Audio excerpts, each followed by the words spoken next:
Hello and welcome back to Rage Gaming and more Monster Hunter Wilds. With this, we're all farming Gog, and of course we're working on our Gogma Artian meta. Today I want to talk about what is a perfect Gogma Artian initially, but also what's more than good enough really. For the many resources you're going to need, what are the min-max strategies and options, and what's the best way to, well, make the resources you have go a lot further. So we're going to cover that and all in this video. Let's begin. Let's begin with an important first topic. What is your new perfect Gogma Artian weapon? Most Artian weapons are going to fall into a simple category. Take these dual blades, your familiar meta. We have weapons that have, say, 1 sharpness boost and then 4 of one kind of damage boost, whether that's attack boost or the element boost is the other option. This is very common for most weapons. So when you're reinforcing it, that's all you're doing. You're taking that ideal option and just rolling it with better numbers. So in this case, we have attack boost EX, bringing us to 12 raw instead of 5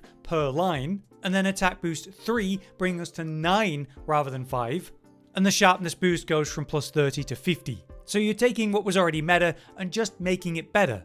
But what's actually possible here? Well, it looks like this. Cotton landed the perfect kind of roll on his hammer, where he has 2 EX on his main damage boost, so that's attack boost in this case instead of element boost, 1 EX on the sharpness, and then level 3 for the remaining 2 lines, which in this case are attack boost. So he has 2 EX on attack, 2 level 3 on the remaining attack boost, and then the final EX on sharpness. So you're looking at 3 EX, and then the remaining 2 lines are level 3. To be fair, there is some consideration to be done for the affinity drop you'll be taking when you're going for, say, the attack boost weapons. So let's just take an attack boost here and show what I'm talking about. If we go for attack boost, we are indeed losing a couple things here, like 15% affinity in the attack focus version. The affinity focus version, you lose some element, you lose some raw, where the element, you lose some affinity and less than the others, so it's quite nice. But for a lot of us, the attack focus will be the way, which means you're taking this affinity loss. Should we be concerned about getting an affinity boost line here to offset that? Well, so far we found with, say, the greatsword build, that's just not better mathematically. You're able to address your affinity through your equipment, through decorations. That's what we found initially, but keep in mind it's very early days for a new system and we're working it out currently. We'll be dropping our usual build guides for the weapons that we cover, including our reasoning and math when we get to it. But that's just the reinforced side of this. Obviously, there's another important aspect. That is the active skills, the set bonus, and the group bonus that you can get on the weapon now. There are some awesome bonuses we can get here, but the fact that you can get Lord Soul here as a group skill is kind of fantastic, giving us a way to reach Guts Tenacity without fully committing to the armor pieces required. On the other hand, you've got your set bonuses, which massively depend on the weapon and your focus for it. Both, weapon and build specific. But of course, there are more than good enough options, and that falls into a wider category. For the bonuses and group skills, it can be anything that has an impact that's actually going to be active in your gameplay. But that is more awkward because you still have to build your sets around it. But things like Gore's 2-set bonus is a major one coming up because it's going to allow us to activate the frenzy and lean into antivirus for the decorations without as much commitment to the Gore armor. I've got one example here, which is Leviathan's Fury. This is the very popular Azure Bolt, which at level 1, we're going to get some affinity, and we're going to be dealing bursts of thunder damage, which is really nice. Letting us just use, say, 1 piece of Lagarcrus now to achieve that, that's good potential. We're also interested in things like Burst Boost from Ebony Odo, or Razor's Edge from Seragios for longer adrenaline. So yeah, build guides coming for that, there's a lot of potential, but anything that actually triggers and is doing something beneficial for you is good enough at this moment. When it comes to good enough for, say, your reinforces, it's pretty straightforward. Let's say you have a weapon that has 3 or ideally 4 at least of the rolls that you're looking for. So let's say it's got 3 attack boost, 1 sharpness, and something else, affinity, whatever. Then you're of course good to upgrade to a Gogma weapon. You just go for the EX rolls on the things you care about. So 1 on the 1 sharpness, 2 on the attack boost or element boost, and then the remaining 2 lines can be level 3s of whatever. Maybe one of those again is affinity, instead of an ideal roll. Well, it's still going to be useful to the build and have a purpose. Maybe it's not literally the best possible thing, but it's by no means bad. So upgrading to a Gogma weapon initially, and having say 3 EXs and 2 level 3s off the back of that, that's at least something to aim for and is an early achievable goal. Now, for the resources to continuously re-roll and try to achieve these goals, you're going to need specific kinds of materials. And there's 2 main options. When we're going for reinforcement, you have, say, the very efficient light ores. but you can indeed use some GOG parts, such as the rampart and fossilized, which are pretty common, as well as the oil, also reasonably common. And yes, technically the gem, but we want to use these for other purposes generally. Super efficient though is the arkveld, because you only need 20 to reach the perfect number. The other end of this is when you're rerolling the active skills. This requires the mutated augment parts, the dahaad devices that you get from GOG specifically, and by breaking the marked blue zones on his body, getting more when you do that. So we'll cover that in a moment. Let's focus on your two options then, the ore or the GOG materials, starting with the ore. What's the best way to get this ore? Well, it's of course go to the foundry and turn your monster parts into this ore. Different monsters have different values for this trade, and they've actually improved the trading in general with the foundry, which is nice. The higher tier monster and the rarer the parts, the more point value they have. So if you're going to be farming this method, you're going to want monster parts and as many parts as possible. For that, I do as usual recommend the Azus meal, the feast specifically, because it gives you the carver meal, allowing you to carve an additional 1 or 2 times. If you cut off a tail, this means you get to carve the body and the tail, and it both triggers carve a meal, giving you a lot of extra materials in the hunt. Plus, some monsters have parts that you'll be breaking and getting extra materials, like GOG. For example, when you break, say, a wing arm, you get a part. When you break the chest, you get a part, the back a part, the head a part. So it's something you do want to try to make happen. Now who you're going to target basically compares the time to kill to the value of parts received. So a classic and still reliable option for this remains Seragios and of course Legiacrus, due to their solid time to kill versus their high value parts. You can of course run these as general investigations like this one, but I would specifically target them in the Wounded Hollow where possible. That's because you get these hunts done faster on average because the monster never actually leaves the fight. So where possible, do go for that in the arena. The higher tier monster, the better. But you know, there's a new, very reliable option in this update. New optional quests of these trio tempered monsters in one hunt. And the one that I want to highlight specifically is Serenade of Scarlet Water, the one in the Scarlet Forest. This has Mizu, Legiacrus, and Duna, so you've got an apex and 2 high tier monsters for valuable parts. This is a special hunt though, so you get a whopping 100k for the reward and special parts at the end. Literally giving you the ore that we're looking for, the most valuable one, the oracle in specific. You get like this absolute pile of them at the end. Any 9-star quest, you actually get that as a reward, but for these specific ones, it was like a surprising big pile. So for this, it's a fantastic target and method for sure. I will say that sadly Omega isn't a great target. The time to kill is simply way too long for the increased points of the target, but I think most of us are just going to target GOG anyway. With GOG, we want to farm him for the purpose of Gogma Artian. He's the big target we're going to run into a ton anyway. Once you've crafted the armor pieces that you actually care about, his monster materials can then just become ore conversion. But don't forget, some of these Gogma parts you're getting can specifically be used directly anyway. So for the rampart, the fortalice, and the oil, I wouldn't actually turn these into the ore, since you can use them directly.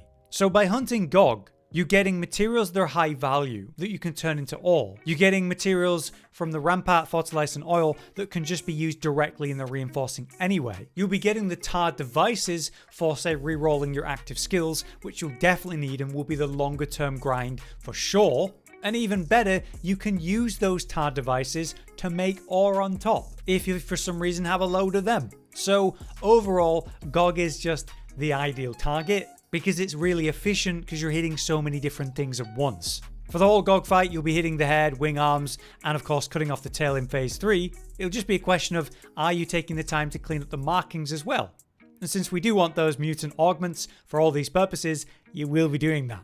So we'll get into that min-max in a moment. Now, as I've also mentioned, you do just get this ore from doing 9-star quests in smaller numbers than, say, the trio special hunt. But of course, you've also got festival shares where we're getting this ore we can use. The longer you go, the better, and if you're rest spamming and doing the festival spawn, then this comes up more often, you can claim it more often. There are also some that you can get from doing weekly bounties. That's obviously not something you can do all the time, but it's good to know. Say, this is really easy, 1 tempered monster, rank 5-star or higher, and I get 5 of it. You can also do some trading, which is another unreliable thing. You've got Gaudy Gog here, who trades wyvern coins for different things, and it's not always available, as you can see, but you can trade for all this way as well.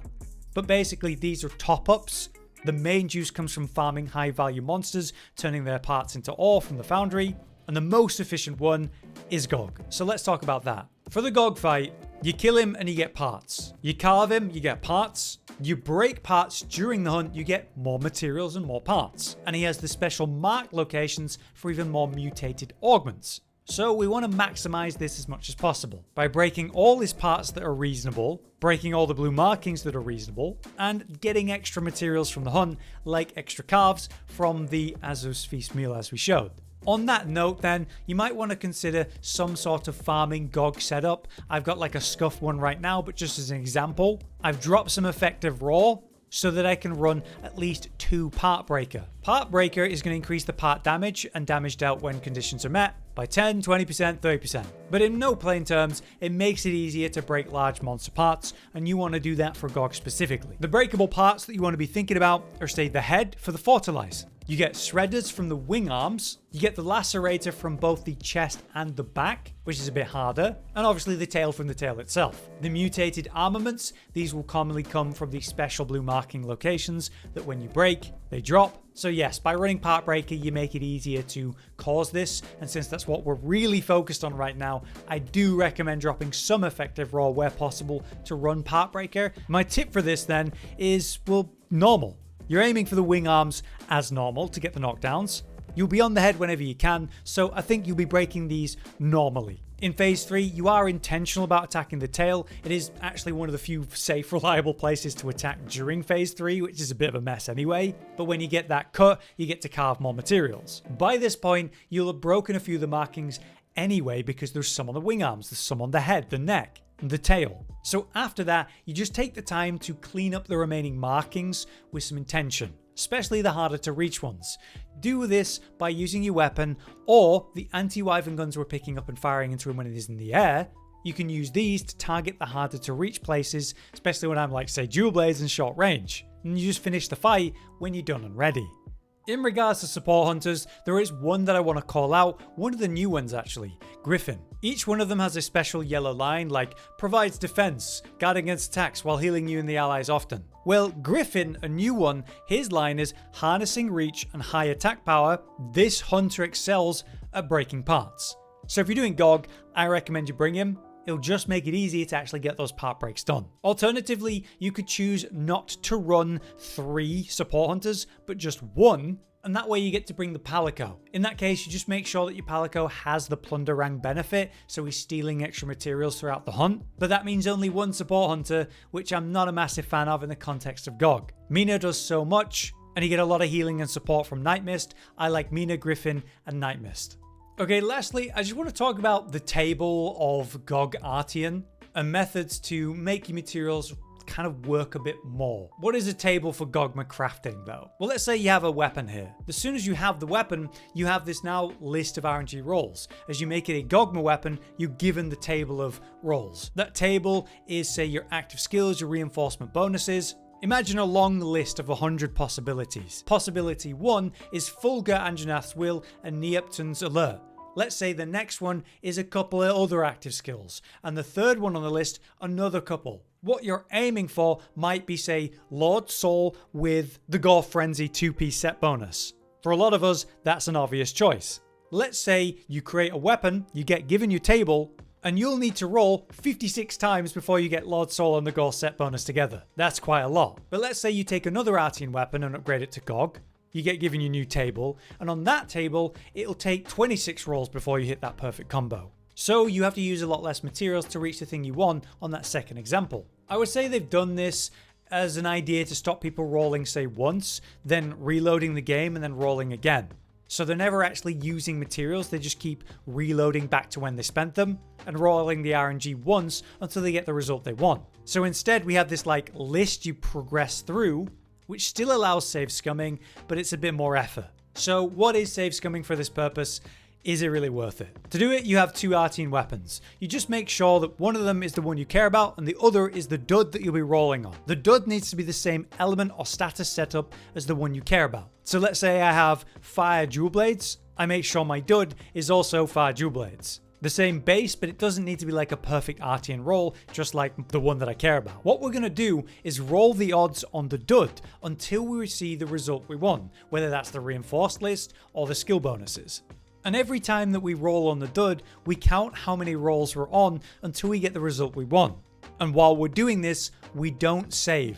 So to start, you upgrade one Artian to Gogma that matches the weapon that you care about, same element and all that, and then go to the Reset Skills tab. Then you just keep rolling until we get the result we're happy for, counting how many rolls this took. So in this case, I believe it was 7. Now we know that it's 7 rolls before I get the thing I want. I return to the title screen without saving, then load back in before I've spent any of my resources. We have the main one and the dud at its starting point. Then you can just roll until you hit the 7th reroll where you get the thing you care about. You could do 6 of these rolls on the dud and then the final successful roll on the weapon we care about and then just keep it. Then you can get rid of the dud and get some materials back. But is this worth doing? Well, it lets you test the results and find out how many rolls it's actually going to take before you get to the thing you care about. And if it's going to take too many rolls for the materials that you have, well then you can make another dud, which gets a new table, and then maybe you reach the thing you care about sooner, saving materials. The idea is to make the resources you have right now